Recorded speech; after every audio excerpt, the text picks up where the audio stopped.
Welcome to the Nerdist Podcast number 774. This episode is brought to you by Mozilla.org, the new Firefox. Fast for good. Mozilla builds products, technology, and programs that make the internet a little bit healthier of a place. Since using it helps Mozilla grow a healthier internet for everyone, you get to do good too and contribute. Learn more and download the new Firefox 2 times faster at Mozilla.org. What you got on the Nerdist Community Corkboard, Katie? Yeah, I want to plug the Salinas Valley Comic-Con. It is this weekend. It starts off this Friday today, December 18th. And it's at the National Steinbeck Center on 1 Main Street, Salinas, California. You can find out info by going to steinbeck.org. They're going to have a lot of exhibits and vendors. It sounds like it's going to be a really good time. And again, if you just go to steinbeck.org and you search it, all the information will be there. All right. Awesome. Thank you, Katie Levine. No worries. Very excited. It's almost the end of the year. The holidays are upon us. Kyle Clark is... Santa Kyle! Yeah, it's me. You seem aggressive. Yeah, I killed Santa and I drank his blood. Now I'm Santa Claus. What? Wow, that's like a dark turn for the Santa Claus franchise. Yeah, it really is, but it's a cool, gritty reboot. Yes. Speaking of grit... I'm Tim Allen.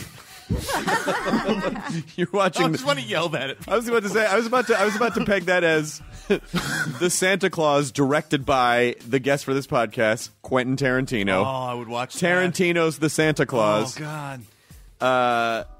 Quentin was great. The movie is Hateful Eight is in theaters December 25th, and it was basically just sitting around and nerding out with a film geek who happens to be Quentin Tarantino. Sometimes you really hope someone is what they're going to be, and then they are, and you're like, oh, good. The world is an okay place. This man is just a man who rambles about film, and he's my favorite. Yeah. So cool. Hateful Eight in theaters December 25th. Here's the Nerdist Podcast number 774 with Mr. Quentin Tarantino. Katie, roll the thing. Now entering Nerdist.com.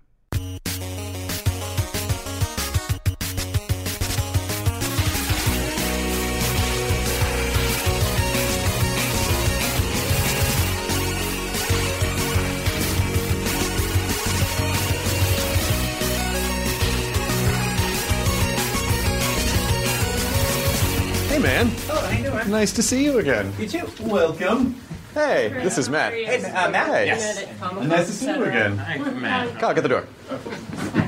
Do you need anything? Any coffee or anything? Do you want anything? A cup of tasty Nerdist coffee would be terrific, actually. Kyle, can I have a decaf cup of Nerdist coffee? Yeah. With some... for me, Kyle. Thank you. And you're fired. Oh, I'll tell him when he gets back. What a terrible thing to tell someone. Bring it, and then and then you fire him. Yeah, exactly. You need it. Thanks for sitting down with us. No, sure thing. No, this is because I know you must be about to be in the busiest time. Yeah. Well, tomorrow, actually, the domestic press junket starts tomorrow. Jeez. Yeah. And then Flurry. Do you like that part of it? If you ask me now, no. All right, when I'm doing it, it's not so bad. It's like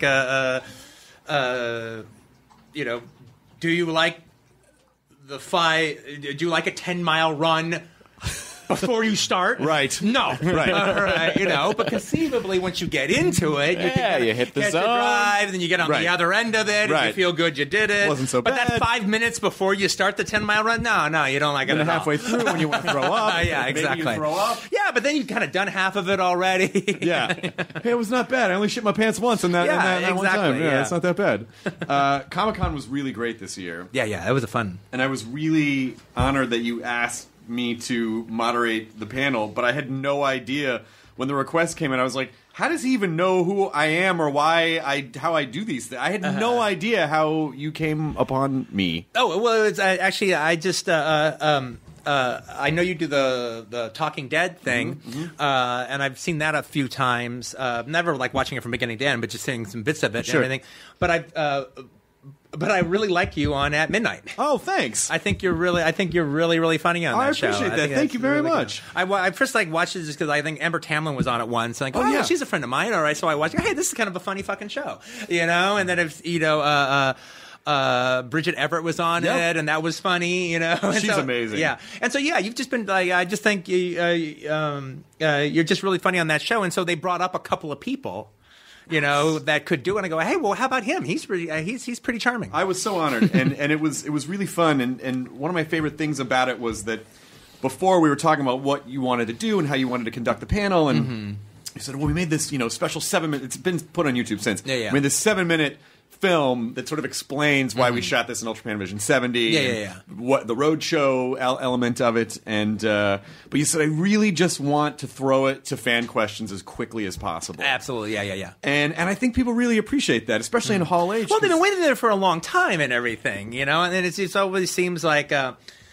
We wax philosophically, about, usually with some guy who's just figuring it all out, all right? And then we, then we do 4 or 5 or 6. Okay, that's enough, guys. We got to clear out because whatever, whatever's coming in, Supergirl, all right, is coming in, and it's like, oh, man, these poor fucking guys, man. They've been sitting there waiting.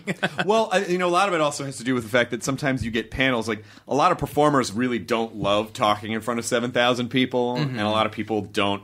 They get super nervous, and the studios can get nervous. Like, they don't know what questions are going to come up. But I don't know. Well, I'm also pretty good at keeping the panel like on point, so it doesn't devolve into a full cast DVD commentary giggle fest, right? Where everyone's just cracking their own selves up, right? And nothing is going out there, to the people. But you probably experience that a lot, though, where just the actors just want to make private jokes with each other. Well, actually, what I experience a lot is that they can clam up because particularly with Hall H, there's a lot of movies that people aren't allowed to say things, like with the Star Wars panels. What are they allowed to say? What are they not allowed to say? So they get very nervous. They also, some actors don't necessarily love talking as themselves in front of people, which I assume they choose to inhabit other characters. And so there's a little bit of that, and then but on one hand, I understand that. On another hand, it's like, well, if you can't get it together for Comic-Con at Hall H, then I guess you just can't get it together. I mean, these people have shown their enthusiasm to such a degree. I mean, you've already won. Is there ever an audience that will be more inclined to love you, than the audience that has waited for hours to get into Hall H?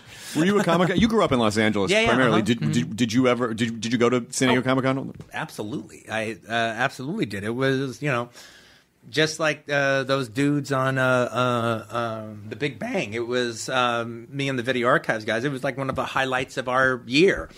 We'd save up some money to usually buy posters, and they'd buy more original art than I would. All right, but that was back in the day where you could literally stand in line, and Jack Kirby could draw Captain America for you. Yeah, shit. Or Steve Ditko. All right, or Gene Colan could draw Count Dracula.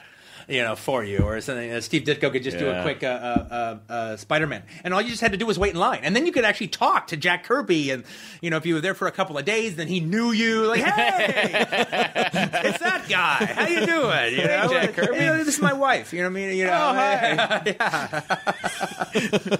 And that was like, and that was also like back in the day where it's like people would go to Comic-Con and. They literally tried to get into the industry. They'd have those panels or those where you could show your artwork to the Marvel people or the the Gold Key people, or something.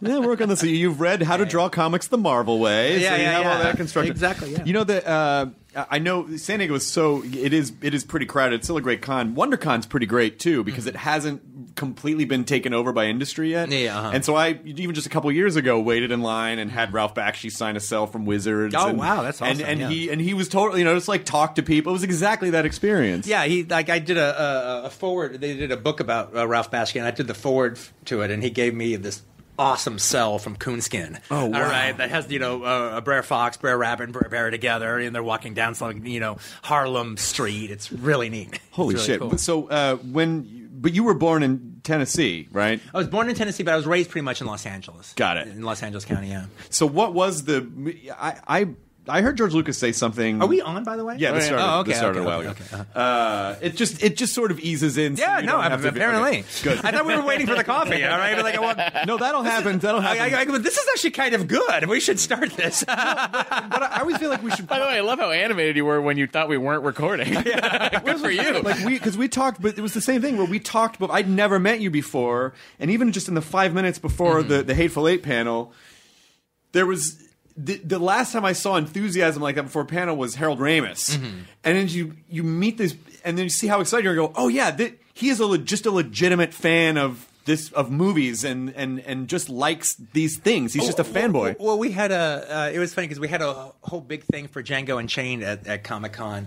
They had created this little western town and across the street from the convention center, and you had to see people that had Django shit on, and then you'd get this little coin that could get you in there. And so we did some sort of a panel, and I think we showed a thing at Hall H, and we had this big Django town. And I show up there with Jamie, and the fan. I don't think it was easily the first time he went to Comic-Con. I think he later went again for the Spider-Man movie he did, right. But that was his first time, and he was kind of taken aback by the whole thing. Like he was just kind of taking it in, and I was like, Jamie, I've been to crowds where they've been your crowd and your people. All right. This is my people.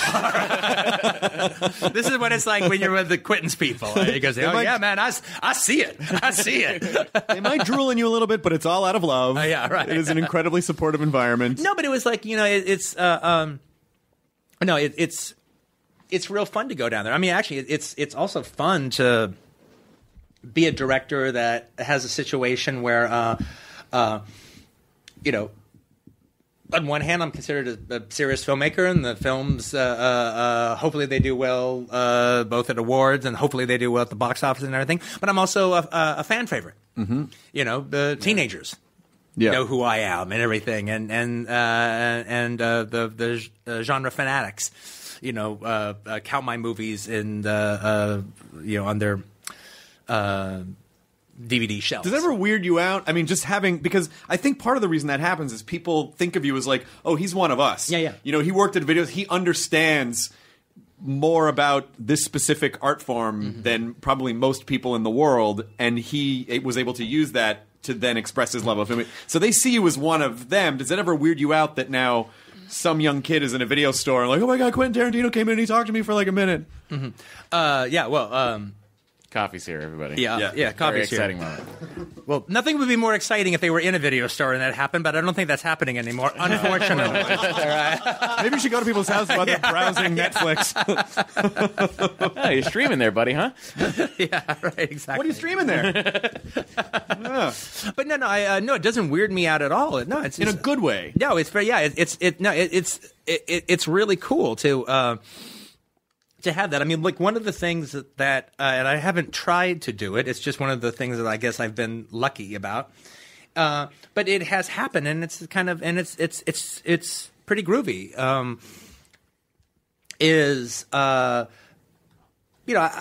For lack of a better expression, I've always kind of considered myself. I'm getting less and less young as the years go on, but I consider myself a young person's filmmaker. I make films that in particular young people respond to one degree or another. I deal in genres that, I mean, even if they don't think they want to respond to it, like westerns or world films and Inglourious Bastards. But one of the things that's been really, really neat is when it comes to my young fan base, without trying to, I've just, as the different generations have happened in my 22 years of filmmaking, I keep renewing it. Yeah. With the next group of high school kids. Yeah. Basically, I guess if high school lasts 4 years, and I guess basically every 4 years there's a new crop that's coming out there, and so far so good for these last 22 years, as I've always been able to reacquaint my purchase. Yeah. With those fans. We had Columbia House when I was growing up. They'd send a videotape every month. Yeah. And they sent Pulp Fiction, and I was 11. Mm-hmm. And before my mother knew what it was, I popped it in and watched it, and I loved it. And I was like, "We're keeping this." Did you ever pay Columbia House back? I'm sure my mother handled that. Oh, no. Well, no, he's talking about doing it legit. Okay, I used to do the Columbia Record and Tape Club, where you get the 11 records for a penny, and then just deal with collection agencies for the next 2 or 3 years. Then they'd forget about it. Then you do it all over again. So every 3 years, you got 11 records for free. You just had to be able to put up with the really nasty collection agency Well, this letters. one has a red border on it. They must be mad. Oh, yeah. And they could write a mean letter. You know? Yeah, sure. You know, when you're 13, you're reading it. Oh, wow. But then you realize, like, they can't do shit. Yeah. When you're 13 years old, you can commit a serious violent crime, and then you go to juvie for a couple of years. Like, there's really nothing that's going to happen to you for the Columbia Record House. Having said that, though, hearing you talk about the video club, like, oh, so that's what happens if you did it the right way. If you actually did it legit, like your mom did it. Yeah, they would send you something every month. You'd get a video, and like I remember Terminator 2 was one of them, and then Pulp Fiction came, and like if you didn't say something, then okay, I bought it. Yeah. All right. Yeah. You had to buy so many every couple of years. I read them. Yeah. I never went by the rules, but I read them. Oh, these are the one I'm breaking. Oh, good. Yeah, I just make sure I know. Oh, yeah, no. It was like, oh, here's the Art Garfunkel record that I didn't order. Okay, that I'm going to just ignore all this stuff. Yeah. So now I have this Art Garfunkel record. But if it was like milk money, I'd be like, send it back. Yeah, right. Yes. So instead of stealing, I don't need Hillary it. Duff. I'm fine. I got Pulp Fiction and Blank Check. Those are the double feature. Well, I mean, he saved the cat. Come on. I'm sure there's a hole in your Ed Harris collection. We got Blue is the warmest color and Baby's Day Out. Oh, what a great night. But I think it's like before But it was people cool of my mom to let me watch and keep Pulp Fiction at 11. Well, she probably didn't. I mean, had she seen it? No, of course. Yeah, not. so why of would course, she see it that? was like, She's a oh, this mom. is fun. It has fiction in the title. Yeah, but it's also kind of but there's an interesting thing there because like in particularly in the 90s, I could have just been pegged as the Pulp Fiction guy for the rest of my career because it was such a phenomenon. Those kind of things, they're amazing when they happen. I never expected, almost all the directors I like, their stuff, got more respected as time went on. Right. And that, especially in the 50s and 60s and 70s, that was the way it was for like more genre. Yeah. Who do you think is yeah. the best example of that maybe didn't pop in their time? Well, I mean, some of these guys popped. They just didn't quite get the universal acclaim. Right. I mean, Sergio Leone popped so much with the spaghetti westerns that he created an entire subgenre based on his films. But it's not like, the New York Times and the Los Angeles Times and Variety were ever talking about what an innovative, magnificent director he was. It wasn't like Good and the Bad and the Ugly was being nominated for Best Picture. Right. All right. I mean, Jesus Christ. Even, Sam Peckinpah's The Wild Bunch in 1969 didn't make Best Picture. All right. Oliver won Best Picture. I like Oliver. I'm not making fun of Oliver. Doesn't hold a flickering birthday candle to The Wild Bunch, especially, cut to 2015. But, I mean, I don't even think Wild Bunch was in consideration, for serious awards back then, which is just unfathomable. So to actually, create that kind, to get that kind of acclaim fairly universally, to one degree or another, which is something I didn't expect. And so I was bound and determined to enjoy it because it's just a rare instance. But then also there was also just the exciting pulp culture aspect of Pulp Fiction, just plugging into the zeitgeist. Yeah. And so it was a jumping off point for a whole lot of people. It was a cultural turning point. And, that just happens. That's the phenomena. You can't expect There's sort of an that to accidental happen. thing that happens, especially because, at the beginning of the 90s, with Reservoir Dogs, it's Yeah. this is a style of filmmaking that is, this is going to define this decade. We're in a new decade, and this is going to help define that. And it was an interesting time as far as that was concerned because it was also coinciding, literally running parallel tracks with the whole alternative music scene. Yeah. Emphasized by, Seattle and Pearl Jam and Nirvana and places like, groups like that. And they were really running parallel tracks with each other. And in both cases, coming off of a decade where the industry was very repressive. Yeah. 80s music was very commercialized at that point. And I think 80s Hollywood cinema, I think 80s is the worst decade. all right, of with the 50s being the second worst, all right, in the history of Hollywood. Even though, but the only movies from the 80s that I find myself really, really holding on to, I mean, there's definitely some gems in there. Sure. Like Die Hard is a gem and stuff. RoboCop. Yeah, but it's, oddly enough, it's the silly comedies. They're the silly comedies from the 80s are the ones that, like, you remember the most. They're the ones you have the most affection for. I mean, I don't, I can debate that they're great filmmaking, but I remember when I did Death Proof, we had a whole thing going on the crew where we just kept saying stupid jokes or stupid lines from comedies of that era. And we filled the whole day. We just talked like that all the time. We used lines from Airplane and Used Cars and Airplane 2, and The Couch Trip, or whatever. Couch Trip. Yeah, well, any of those Saturday Night Live, Dr. Detroit, any of those Saturday Night Live Dr. movies. Detroit, Dan Aykroyd. Oh, that movie was amazing. Well, one of the things that we were talking about that we ended up having a big conversation about was how how Airplane 2, the stuff that was in the foreground of Airplane 2 is only okay, but the background gags in Airplane 2 are classic. Yeah. I mean, fantastic. And the one that's just like that cracks me up the most is like, so Robert Stack or a Lloyd Bridges character or a Chuck Connors or somebody like that, he's got a cup of coffee literally like this in his hand. He's like, enough. And just throws it off screen. And then there's a beat and you hear somebody, my eyes! Oh, by the way, this was a podcast. I was pantomiming, taking my coffee cup and tossing the coffee out. we were we really got taken there. We were really taken there for a second. My eyes! Damn this non-visual medium!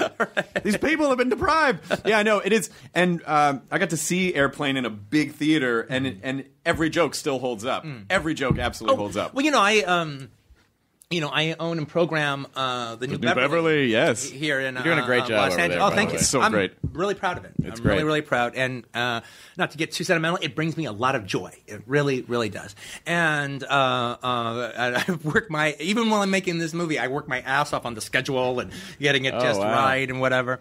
And but I find that like when I do program, in particularly,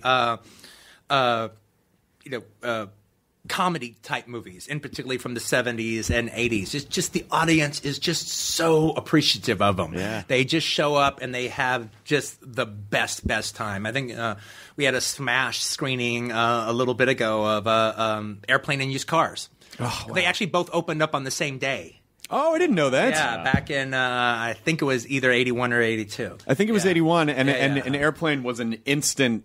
Well, that was the thing. That's how I remember it, because it was in August is when it opened, and that was the pattern back then in the summer. And it's Was it The Drudge of August? Like no, it wasn't that at all. What it was it was kind of interesting, and it exists. It exists to this. You tell me. I think it exists right now too, but not quite as specific as it was back then, where you had all your big noise come out in the late May, and the big noise would come out in June, and big noise would come out in July, and July never seemed like that great of a month because actually people were having big noise fatigue by that point in time. But that always set up August for the sleeper. Yeah. Not the big franchise movie or something. You're not going to release the new Indiana Jones movie then, all right? But the sleeper, in particular comedy, that could come out that was an audience pleaser. But, it would still be a surprise that it would do well. But then those movies would go out and do like $100 million. But that was the situation where it was Airplane opened and Used Cars opened. And one of them was going to do well, and one of them was going to play the crickets. Right. And in that case, it was Used Cars that played the crickets at Airplane that I love Used went Cars. to the roof. Yeah. Yeah, they're both. I mean, it's still. What's great is that was also the dawn of the home video market too. Yeah. So they started realizing, oh, well, just because a movie doesn't kill in the box office doesn't mean that it can't have this second We life. can send one of these every month to Matt's mom. No, but that's well, no, but that was actually, but that ended up becoming a big thing actually, insofar as, and I like using the word insofar as whenever I get on a show. You got a neat opportunity of, maybe the movie didn't do so well at the theaters, but then with home video, people get a chance to catch up with it at home video. Then it plays on HBO and Cinemax or those channels, and then you cut to 5 years later, seemingly everybody had seen the movie. Right. I mean, I always thought, especially in the 80s, that there were some movies that didn't do well at the theaters that if you did a sequel to it 6 or 7 years later, that sequel could have actually done business. Right. Because the film had done so well. I mean, they tried that with, like, Eddie and the Cruisers, and it didn't quite work.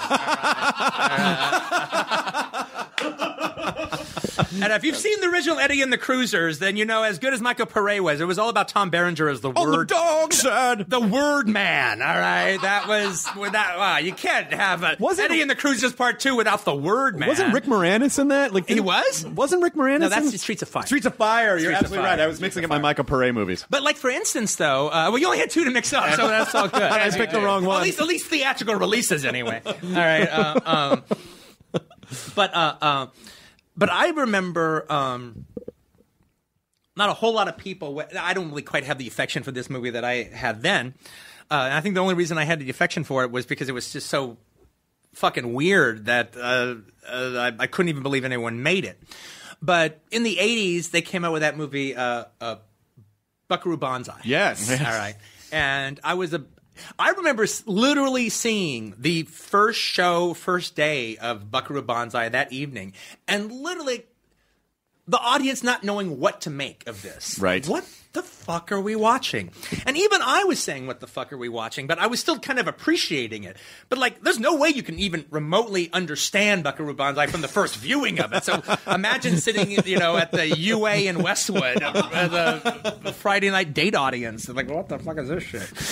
But then on video, people watched it again and again, and they kind of got to know the different plot threads and stuff. And I'd always said back in that time that, you know, 4 years in to Buckaroo Banzai's video release, that if the studio did a cool teaser trailer for Buckaroo Banzai 2, but hadn't committed to making the movie yet, back when trailers were really important, when they played in front of the movies at the weekend, you know, if you played that trailer at a big packed audience at the Village in Westwood, the audience would have went nuts if they had saw a trailer for Buckaroo Banzai and the World Crime League. Remember? Because they promised a sequel at the end of the movie. Right. All right. Watch for Buckaroo Banzai versus the World Crime League. We're waiting. Yeah, I know. I mean, like, they don't have to make it now. I'm over it now. I mean, that was my whole thing when I finally saw the Speed Racer movie.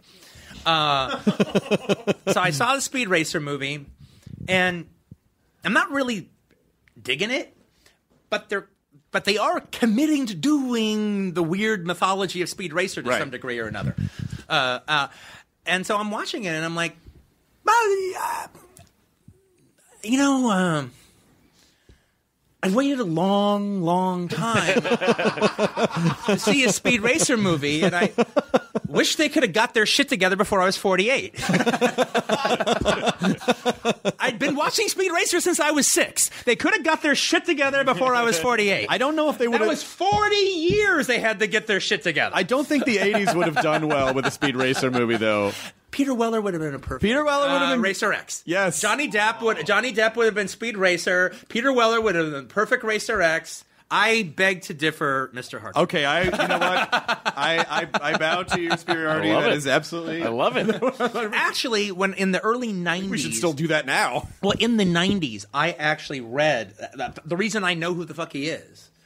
The reason I first knew who the fuck he was Richard Donner was trying to produce a Speed Racer movie. He didn't want to direct it. It was him and his wife Lauren were producing it, and I read the script, and I really, really liked it. It was right after Pulp Fiction, and the script was better than the movie that they ended up doing, and it's a different script entirely.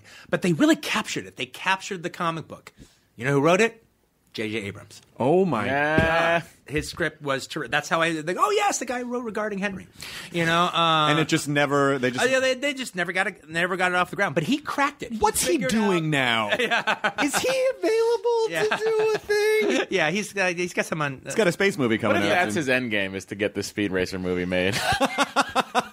Well, the thing about it, the thing that would be weird is look, he's the one that actually, you know, faced a bunch of blank pages and wrote it. I'm just sure he's outgrown it now, Yeah. all right, as good as it is. I've outgrown it. I don't want to do it now, all right? But there was a time where that would have just been perfect. You know, one of the things I wanted to do before Pulp Fiction, to some degree or another, I'd started writing Pulp Fiction, so I was going to do that. But one of the outside projects that I considered doing was doing a Luke Cage movie. Oh shit! Well, Luke Cage was my hero when I was a kid collecting comic books. He was my favorite character, and I collected all the Luke Cage comics. And I always made them into a movie in my head. Yeah. Every time I watched them.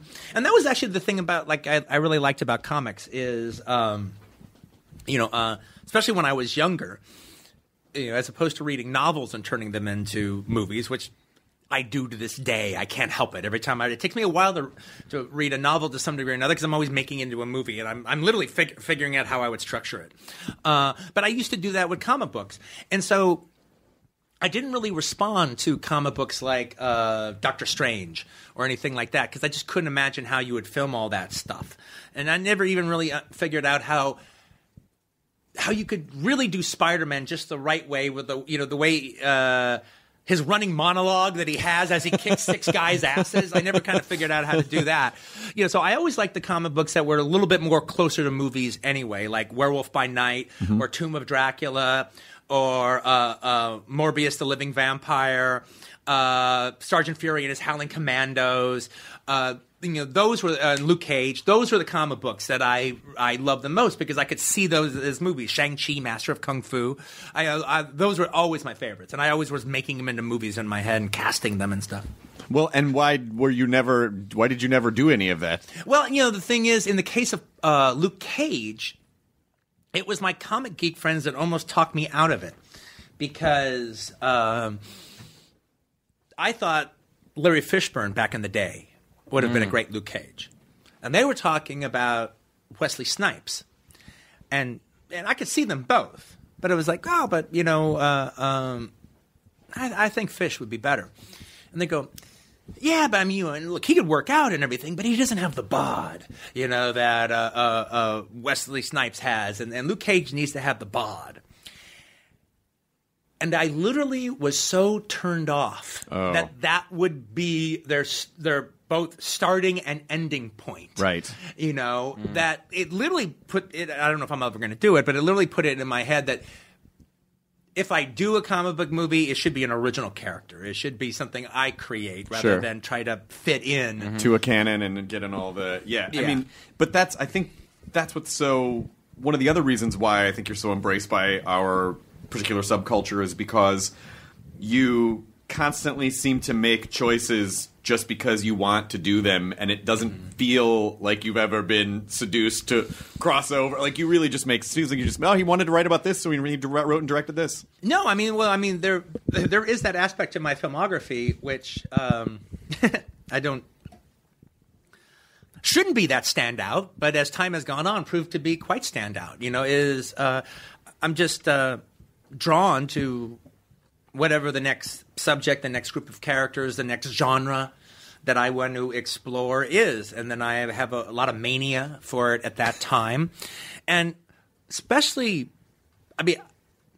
with the last, not this one, but with the last 5 movies I did, I thought I was creating a little empire with them to some degree or another. I mean, when I was writing Kill Bill, I thought, okay, well, I'll do a new Kill Bill movie. Well, that was back when it was going to just be one movie. Mm-hmm. I thought I would do a Kill Bill trilogy, and I would do one then, and then I'd do another one 10 years from now, and I'd pick it up with Uma's character where she was 10 years, and then I'd do a third one 10 years after that. And then so I'd just check in on it every 10 years. And then I planned on doing a sort of more immediate anime sequel of The Bride's Adventures. Oh, where wow. I kind of done some of the stuff that I wasn't able to do in the movie, sequences that I left out. But then I even had a whole idea of a whole anime feature about the origin of Bill.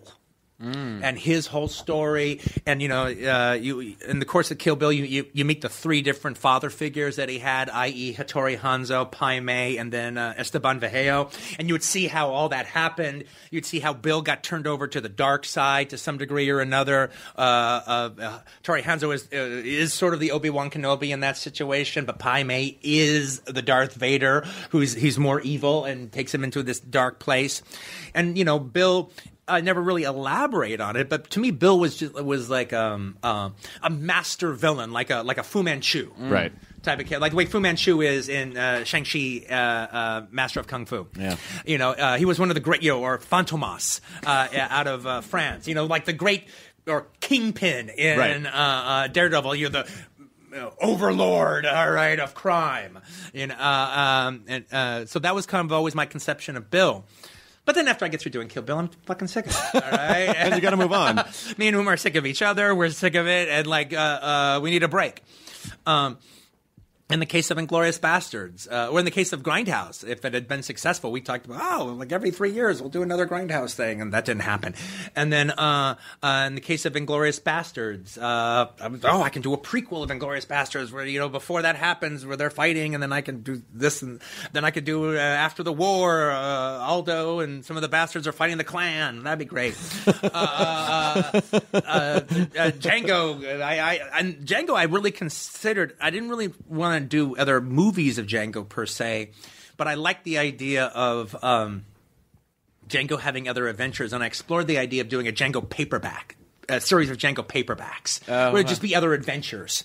Of him, because I always thought that was really needed. Like Splinter in the Mind's Eye or something. Yeah. That was always really cool. I remember reading when I was a kid, Splinter in the Mind's Eye, why aren't they making this? This is it read like a movie. I was a big Alan Dean Foster fan, who wrote all that stuff.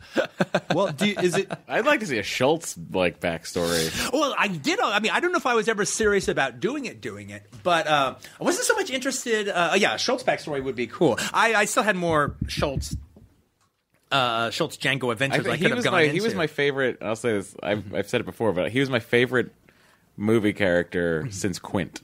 Oh wow, that's cool. I fucking. Well, why? So, I don't know. There was something about him that I found just endearing, and I just really enjoyed his sort of his moral center seemed to be more defined than I think I've seen previously. And I also just really enjoyed how he treated Django and sort of took him under his wing and that kind of thing. I loved so much so that I pre-ordered the NECA figure. I have it. Oh yeah. That they pulled off the shelves. Yeah, but you have it. I have it at home. Yeah. But I loved it. And Christoph Waltz is so good. Well, frankly, the closest thing I've done to that has been the Django Zorro comic that I did. And that literally is the only real sequel that I've ever done to any of my stuff. I came up with the story, and we did it with Matt Wagner, and it was we did really well with it. It was really fun. We had a good time, and that was neat exploring that a little bit. You were talking about when you kind of focus in on an idea and you get the mania for it. How do you sustain the mania when the filmmaking process takes so long? And especially, it seems like how do you shut out all the million other ideas that are flooding your head when you know you have to focus and make one thing? Oh, that's a good question, but that's actually not that difficult insofar as before I settle in on what I'm going to do, I'm contemplating a lot of different things. Oh, there's that book that I've always wanted to turn into a movie. Maybe I'd start reading that again and go over my old notes. I explore some different ideas, see what stage in the incubator that they are at any given time, especially when I'm looking for inspiration. I'm always working on some film book project to some degree or another that it moves along by a couple of inches in between each movie. I'm never in any hurry to do them. Play tectonics. Exactly. Well, oddly enough, it actually that usually breeds what I'm going to do next to some degree or another, because I work on different film book projects and stuff, and I love that type of writing, and I like the research that goes into that type of writing, and it brings me a lot of joy. But it's not as easy for me as screenplay story writing is, and so it's much more difficult. Yeah. So I'm working harder at it, and at some point, I've invested a lot in it, and it's hard. And then what am I doing? This is so difficult. Nobody is waiting for this. This is just for me, and I'm working so hard. And then I start trying to write a script or a story, and by comparison, it's so easy. It's so easy that I'm kind of off and running, from that point on. But in the case of what you're asking about is, I flirt and, it's almost a metaphor for falling in love. You date a lot of people and you flirt with a lot of people and everything's going great.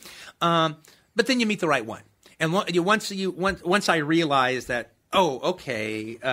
this has grabbed me.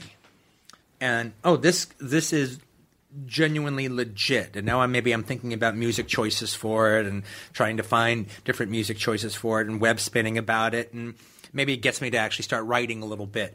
And pretty shortly into that process, I'll probably end up writing something that's like, okay, I'm doing this now. This is now what I'm doing. Usually because I think it's so, whatever I've written is so good that I like, okay, this deserves to be explored. In the case of Django, the way that happened very organically. I had really no idea what I was going to do after Inglourious Bastards, but I'd had the idea for Django Unchained in my head for a long, long time. The idea of like a spaghetti western-ish black bounty hunter going and still arresting or killing people during slave times. And so I was in Japan doing my press on Inglourious Bastards, and Japan was like the last stop on the trip. So I'd done everything. This was my last official thing to do. And so I was there with a friend of mine, and we were in Japan. I had a day off, and I got pointed in the direction of a really cool soundtrack store. And in Japan, there's a really big niche following for spaghetti westerns. They call them macaroni westerns, and they're still real popular. And a lot of the spaghetti westerns you can't find in America, you can get in Japan, and almost all the soundtracks are available to one degree or another. So I loaded up on a bunch of CD soundtracks. And so then on my day off, you know how you do when you buy a bunch of records at a record store. You come home and you start playing them, and you're walking around and you're just zoning out and blissing out.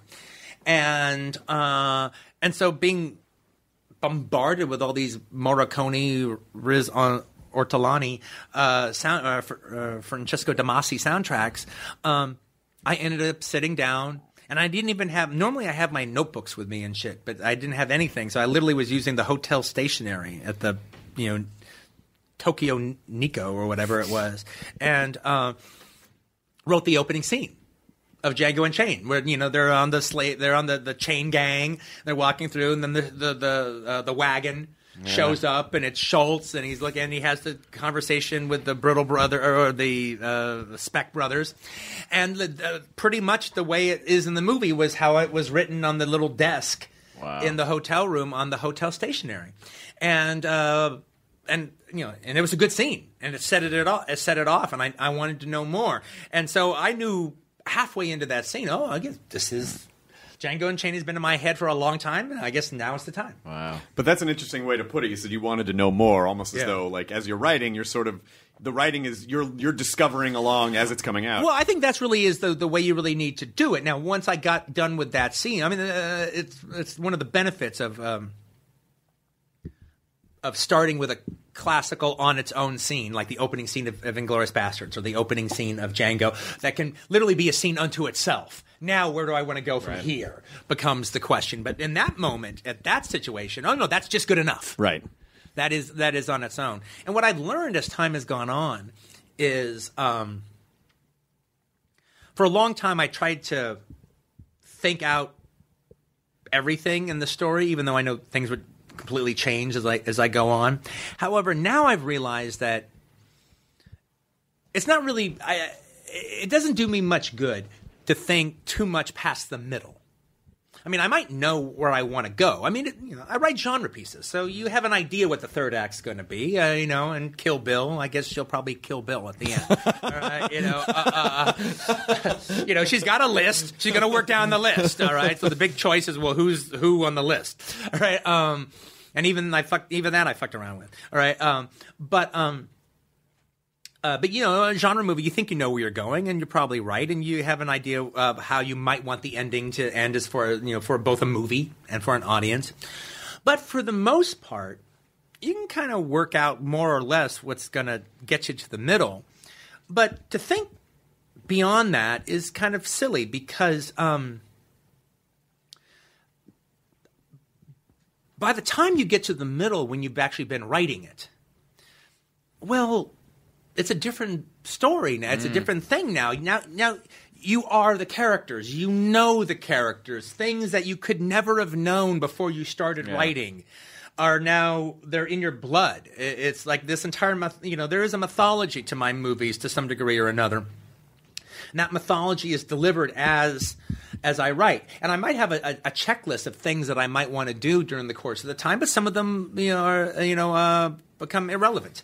As you go on, and when other ones take their place, and some things that you thought could have been a big deal, well, they are a big deal. And some things maybe half the reason you wanted to write it, by the time you get to where that would happen, it's for something else. It's not for this. But by the time you get to the middle, that's where you want to be. You want to be this expert. You want to be in the middle of the story. You want to know who these people are. And now, with all this knowledge, now you figure out where you want to go for the second half. But that's an interesting approach to writing, being like you have to be a good listener and you have to listen to your own characters once they're mostly formed. Well, frankly, I only think it's screenwriters who think you're not supposed to do it that way. Do you outline? No, not really. See, I don't either. I just write. Yeah, you just write. It's like, some novelists, the more commercial novelists, write, I think like John Grisham or somebody, they write outlines because they don't want to get to that final chapter and go, oh my God, what the fuck do I do now? All right.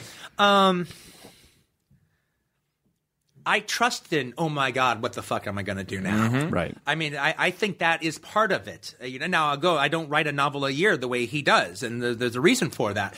But I am trusting that I will know exactly what to do when I get there from having done the work, one way or the other.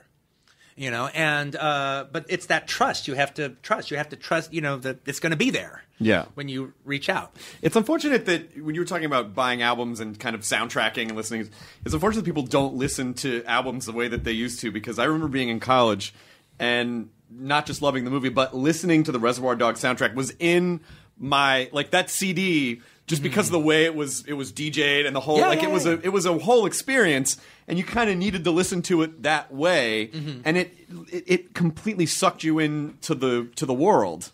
Yeah, where that probably the last bastion of that existing is I guess in people's cars, if they don't just plug in their iPhone. Right. Well, not iPhone, but iPod to the car. But if they still have the little rotation carousel, going on. And your little folder of CDs. Yeah, right, exactly. There, all scratched up. Well, yeah, no, it's again, that's just, I think a lot is lost in something like that. Like, for instance, it's even something about the fact from having worked at a video store. I'm not connected to Netflix. Not because I'm a snob. I don't really need to be. I when the video store went out of business, I have all those videos. So I have a huge collection of films at home, both on DVD and video, and even Laserdisc. And also, I pay for all the movie channels. So all the different Cinemaxes and all the different HBOs, and I even got the Sony and MGM channel. Yeah. Those are really cool. They show some really interesting stuff. The Universal one's great. Yeah, I really like that. Well, the Universal one just shows TV now all the time. It's always House. Oh, they have started showing House a lot. No, it's a fucking drag. You're right. It's a fucking drag. Quentin, it's never Lupus. It's never Lupus. You're totally right. They do show House a shit ton now. The Sony one shows fucking movies. All right, shows Columbia movies from the 70s. God, I love the Laserdisc. My grandfather had a Laserdisc player, and I watched Smokey and the Bandit on Laserdisc probably 100 times. Oh, yeah. Well, in the original, in 1979 or whatever it was. It can bear that many screenings. That's a very entertaining movie. But the thing is, though, I'm not connected to Netflix basically because I don't want my computer connected to my television. I've never felt the need to make that bridge or make that leap. I can jerk off to porn on my laptop. I don't need it on my big flat screen. All right. In fact, YouTube and a big flat screen and my couch. I might never get anything done. So better to keep it in an office. All right. But I think it's one of studio calls. Quentin, it's been 12 years since you've written anything. Yeah. Well, I hooked up my computer to the TV. All right. I'm completely dehydrated. I have jerked off more than a human being could possibly jerk off. But YouTube on a flat screen. It really is a bad idea. It should be ghettoized to an iPad, all right? But I think that's one of the things that's so interesting about, doing a movie and converting it to 70 millimeter and doing this roadshow, because that's the type of thing. As people, it's not that I think people will go to the movies less. I just think they need to feel like there's a reason for them to go to the movies. And there are some movies where you go, I could just watch that on TV. But when you hear like, oh, this is shot and it's going to be shown in 70 millimeter, you're going to see a wide aspect rate. This is going to be really gorgeous. That's an experience to get people. So I don't think that the experience of going to the movies is ever really going to go away. It's just going to become slightly specific. Yeah, no, I definitely agree. I mean, to me, it seems ludicrous that movie theaters would switch over to digital projection for the simple fact that, well, when you can get everything you want at home, right, more or less. The one thing most people couldn't get at home is 35 millimeter projection on film. That was that was a reason to leave the house. That was a reason to go and see a film at the theaters.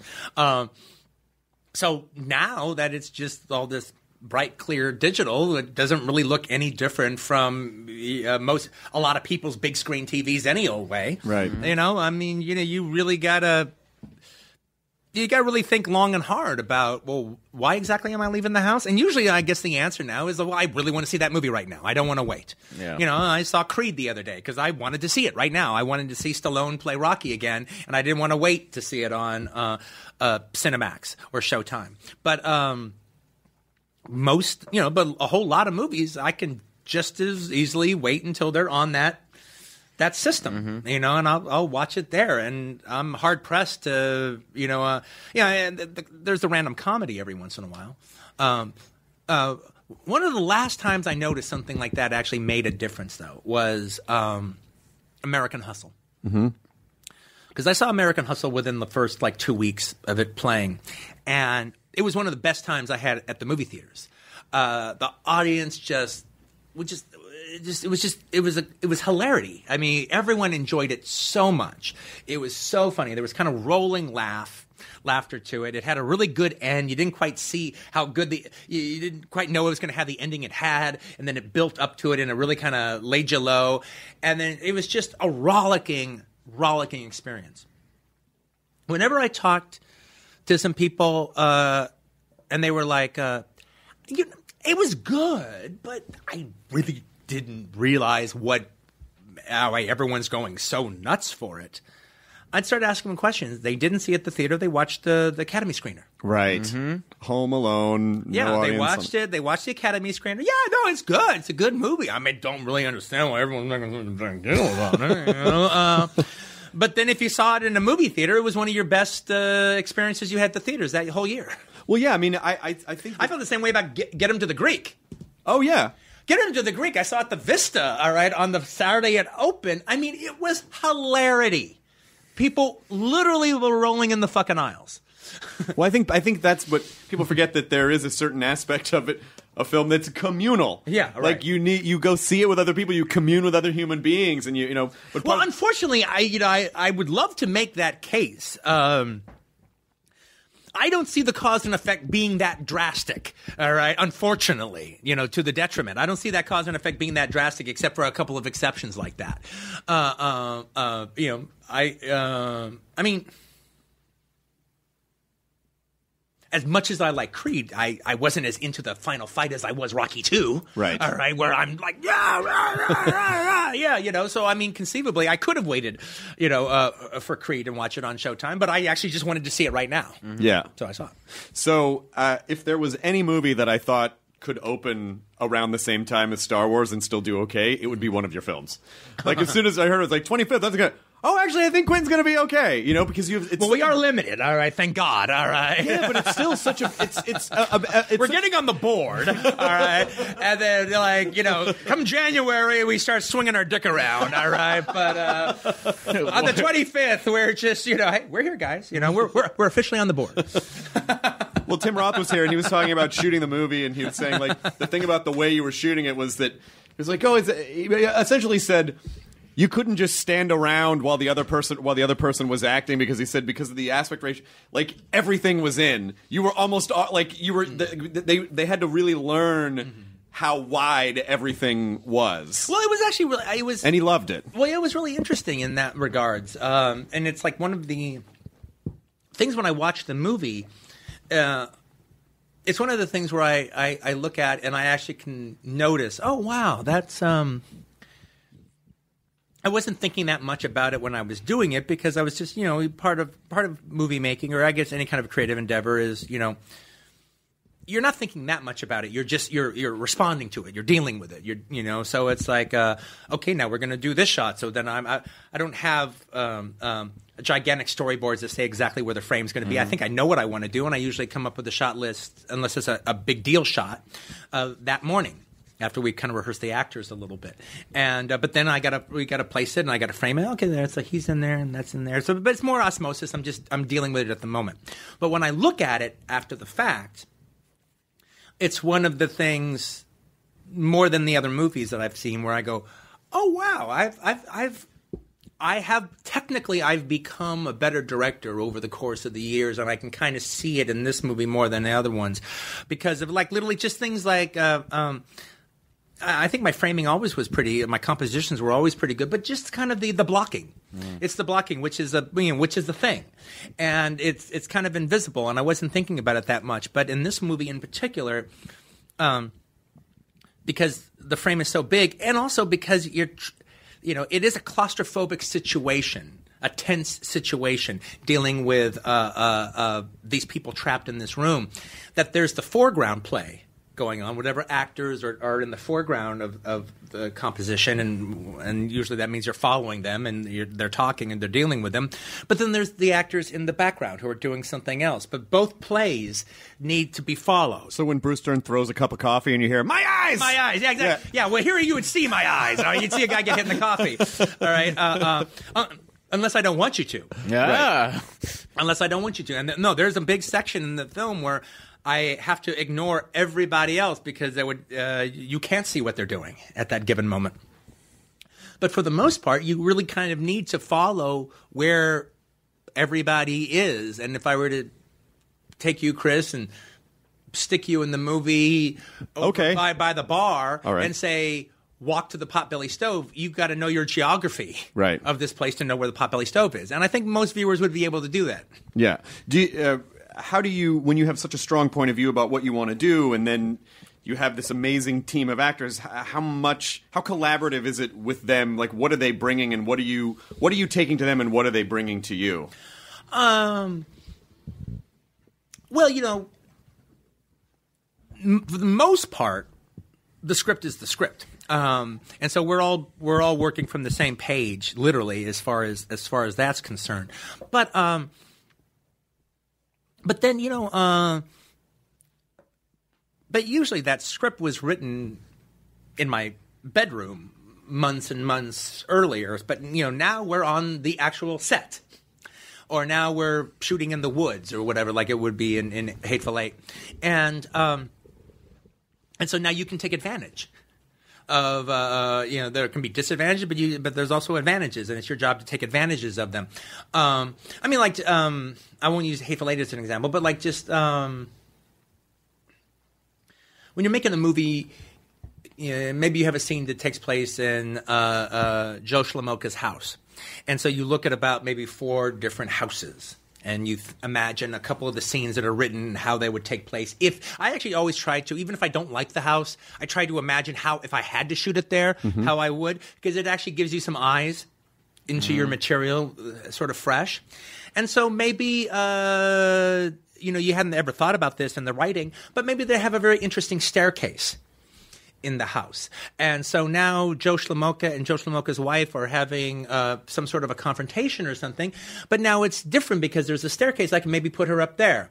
And maybe she's in the bedroom, and so she's talking down to him, and he's talking up to her. And at some point in the scene, something that they say is so compelling that either she comes down or he goes up to confront her.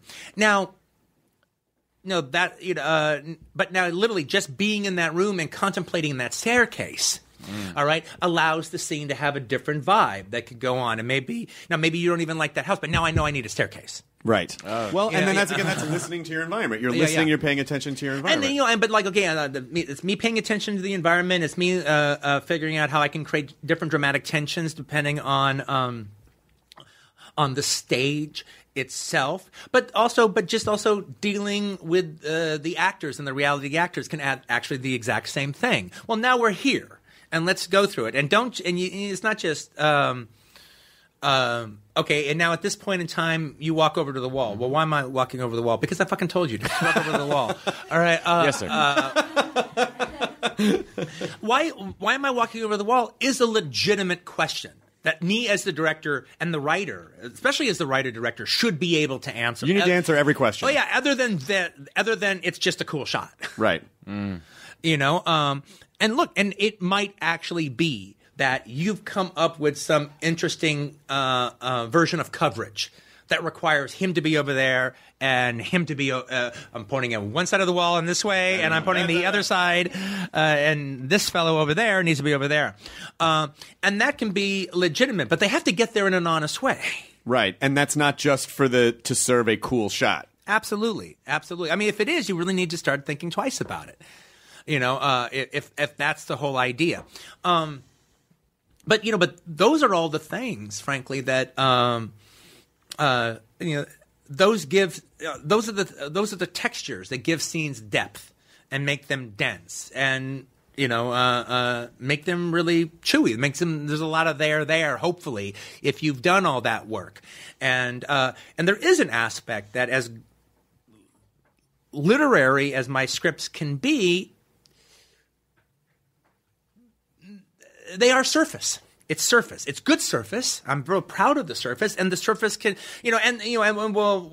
what makes it more than surface is your imagination as you read it, because when you read material, often you especially in my scripts, you make it in your head. Now you're the other ingredient that's giving it depth, but now I'm taking out your imagination. Now it's about we're actually just doing these pieces, and then all that aspect that we've been talking about, that minutia, that's the bedrock, actually. Oh, nice. Okay, so I just want to, as we're sort of winding this down, I hope I didn't get too lost. No. It's amazing, and I just wanted to give this the sort of Comic-Con wrap-up vibe, which is Twitter questions, which I occasionally, but very rarely do on the podcast. But I felt like we would sort of reimagine Hall H a little bit. So imagine you're in 7,000. What do you think about Daredevil on Netflix? Well, we're here to talk about Hateful Eight. It's very, very nice that they're doing that. And obviously, you're dressed up like Daredevil. Yes, so, exactly. Maybe I dressed up like Daredevil for no reason whatsoever. I walked into every wall as Matt Murdock sitting in the room. Well, you have to cover up the eyes. So I can open my eyes now. All right, there's not going to be. Hey, Quentin, there's other ways to see. All right, so this is from Carol Channing Tatum, which is a great name on Twitter. Carol Channing Tatum. I sure can't wait to be in this stripping movie. Corn? I don't remember eating corn. This is classic Hollywood story. Google it. Is there a song you've wanted to use in a soundtrack to which you couldn't get the rights? I imagine that's probably the case. Yeah. The most famous one, all right, or I guess famous example was. I have two issues of this. One wasn't a song. One it's a garment, but it fits into this genre. Was in Pulp Fiction when Marcellus is brought into Russell's old room, and he's sodomized by Maynard and Zed. As I learned when I was 11. Yes. Is he trying to leap over him? Mom! What's he eating? Yeah. He can't quite seem to bite down on Is it. that a jawbreaker? The song that I wanted to be playing, that the hillbillies would be playing, I wanted them to be playing My Sharona. If you think about My Sharona, you realize what a good butt-fucking beat that it has. Bum, bum, bum, bum, ba, ba, bum, ba, ba, ba, I think that's why they wrote it that way, right? That's why the Knack wrote that song. Right? You know, and so... Why would they say no? Yeah, so the Knack had two people in particular wanted their song. One was us at Pulp Fiction. The other one was Ben Stiller for Reality Bites. And go figure. Yeah. They went with Reality Bites as opposed to me. Not that I knew that they could only do one song per year, but apparently that was the law. Well, Reality Bites had like 4 butt-fucking scenes in it. Yeah, I don't yeah. understand why they had a problem with that. But in that same vein, on Pulp Fiction, one of the things and it was written in the script, and I really regret it not being in the movie to this day. And apparently, the leader of the group has said it's one of the biggest regrets of his entire career. Is during the Butch scene with Fabian, his little French girlfriend. I wanted her to be wearing a Frankie Says Relax shirt. And the Frankie Goes to Hollywood guy said no. And apparently, but much to his credit, he said he has regretted it ever since. Oh, why did he ever give a reason why? They were just like, oh, we just don't. Yeah, he just didn't respond to it. That's so weird. I mean, especially by the time Pulp Fiction came out, you know, Frankie Says Relax T-shirts were about 10 years out. Oh yeah, no, You would think. that was part of the thing actually, that it was like past its time. And you would think like, oh, it'd be really nice if there was some resurgence. I think he was just, in particular about it. Or I whatever. mean, the Frankie Says Relax shirt could have had the Travolta resurgence after that movie. It would have been awesome. Am I wrong? I mean, if she was sitting in that shirt in that movie at that time, I mean, it was a wonderful paint stroke. What you need to do is the Pulp Fiction Frankie Says Relax re-release, where you just digitally put the shirt on her in that scene, and that's the only thing you change about the movie. Except if that becomes a thing in the future, that would be one of the things I would consider. Okay, this is instead of butt fucking, they're handling walkie-talkies. That's a different thing. This is actually a great. I enjoyed this question. This is from @B_Crow. Is Die Hard a Christmas movie? Oh yes, it is. Absolutely. No, actually, no. But we've actually it's our second year in a row at the New Beverly. A lot of the different revival houses around here. I went. Yeah. Last year. Latch onto a movie to show. Like, we can't show Poseidon Adventure at New Year's Eve because the American Cinematheque always makes it a point. But now we own Die Hard for Christmas Eve, and we show Die Hard every Christmas Eve. And this year we're showing it in another great double feature Christmas themed action movie. Is we're showing it with 3 Days of the Condor, which also takes place during Christmas. Yeah, that's fantastic. All right, let's see. Oh, this is from @ObiWentz. Any chance we'd see a return of Johnny Destiny ever? Very doubtful.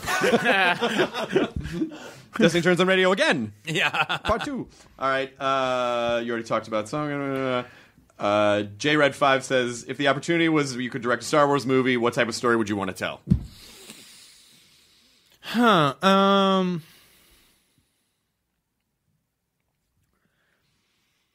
My take would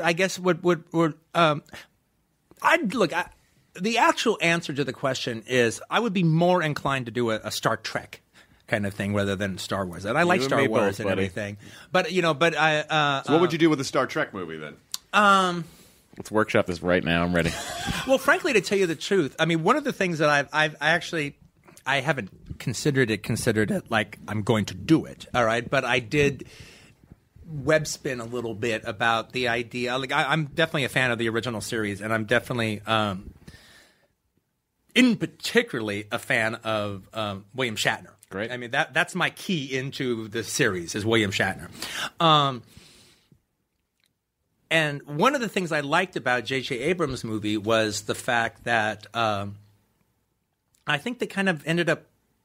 I didn't realize that my editor told me that. Let me put it like this. I was really disturbed when I saw the second one because I didn't really care for the second one that much. It wasn't horrible. It just it didn't ring any of the bells that the first one did. But it really bothered me that Benedict Cumberbatch or whatever his name is, was playing Khan. Right. And it really bothered me. And part of the reason that it bothered me, it was like, well, wait a minute, that just doesn't work. I mean, the thing that I liked about the first one is they are, Chris Pine is playing William Shatner. And Zachary Quinto is playing Leonard Nimoy. So all those things that happened in the Star Trek universe will happen later. Yeah. So thus, Benedict Cumberbatch can't be Khan because Ricardo Montalban is Khan, and that is. You just needed to say fine Corinthian letter. Yeah, that's the deal. Then my editor was explaining, no, they actually have a wrinkle in it. They do. That makes that not necessarily the case. And I still didn't. He tried to explain it to me, and I still didn't understand it. And I actually thought it was almost like a crappy lawyer loophole because the idea that the wrinkle doesn't work. The wrinkle is that the timeline's been reset. So everything from the point of the Star Trek 2009 Star Trek, everything from that point forward is now going to be a slightly different or very different timeline than the original series was. So anything that predates that, you still have Captain Archer of the original Enterprise, the NX-01. You would still have Khan of Space Seed. You would still have him sent off on the bounty, and it would still be Ricardo Montalban. Absolutely, it's got to be Ricardo. The Khan stuff doesn't work at all. Yeah, all right, in any way, shape, or form. I mean, he can't just come back. Would you say it's a bad construct? You're welcome. Yeah. I'm sorry, I just diarrheaed. But I do think what could be done, and especially rather than just coming up with hokey space stories, except they might be stuck. They might be stuck doing, hokey or unhokey. They could be fantastic. Yeah. All right. I think they might have trapped themselves a little bit by the simple fact that they have to use all the crew now.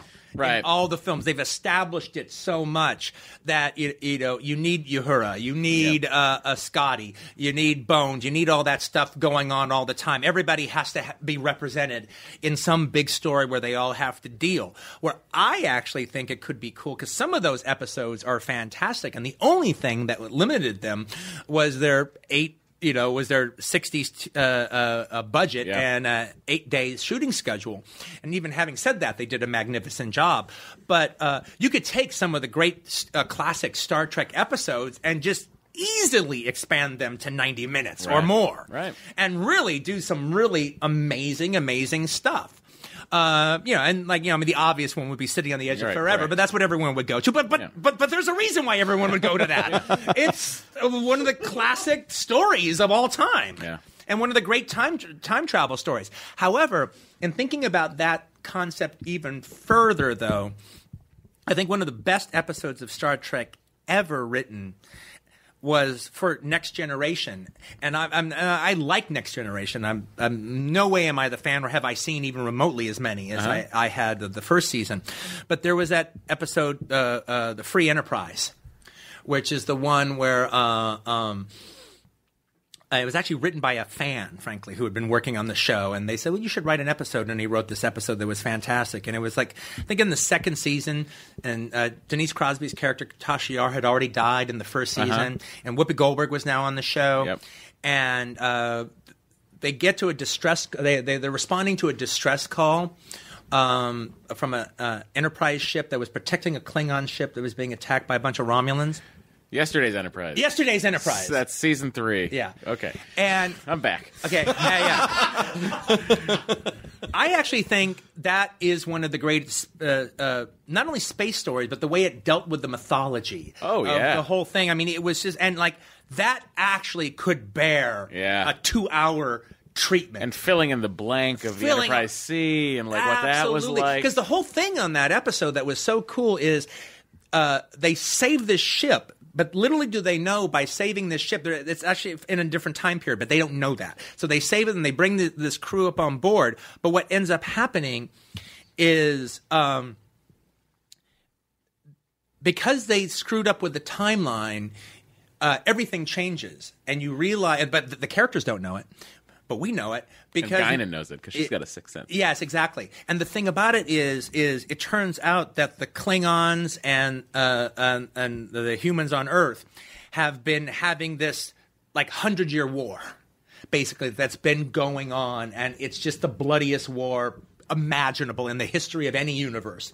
And the Rorf, the Klingon guy, he's not there because there's no friendship thing going on. The uniforms are all like militarized and fascistic, and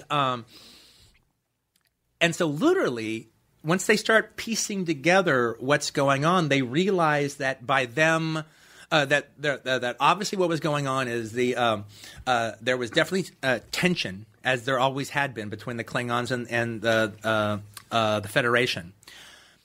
But when a bunch of Romulans were going to destroy a Klingon ship and a Federation ship responded to its Mayday call, it ended up that the Klingons were all destroyed by the Romulans, but so were the Federation ship was all destroyed. Well, the very fact that a Federation ship would die, all hands on board, trying to protect the Klingons in an emergency situation, and Klingons put honor above all else, that chilled the war out. But without that happening, the war has gone on for like maybe 100 years or so, and then Picard even like breaks down and says the Federation is losing the war. The Klingons are going to win. Of that episode, it's worse than anyone says. There was the alternate 1985. That's because Biff got the Gray Sports Almanac, and that's why they splintered off into a separate time, different time travel situation. But that's what reminds me of the I Dream of Jeannie episode where they get they get tomorrow's newspaper, and then Major Healy is actually at the racetrack. Why didn't one time Jeannie like blip in a friend?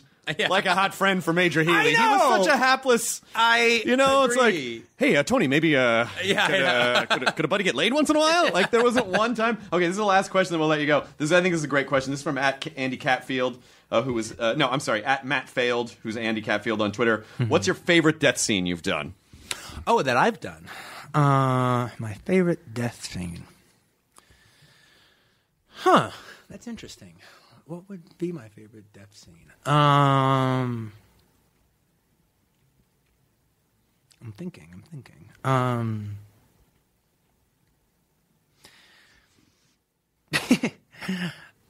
I guess. I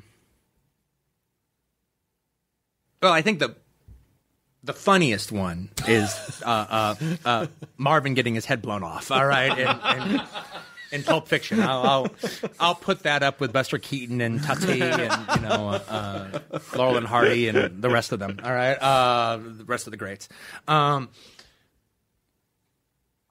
I guess one of my other favorite death scenes, and frankly, it's just because of the timing of it in the film, is when Chris Penn shoots the cop right in the chair in Reservoir Dogs.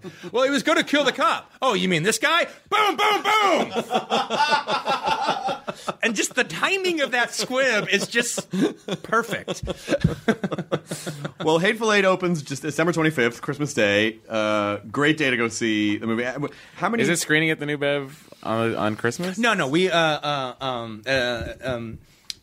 don't have too big for that screen. It's people absolutely have to go to the New Beverly if they're ever in Los Angeles. Yeah. Definitely go to the New Beverly. But when we open on the 8th wide, and it'll be playing in 35mm at the New Beverly from the 8th on.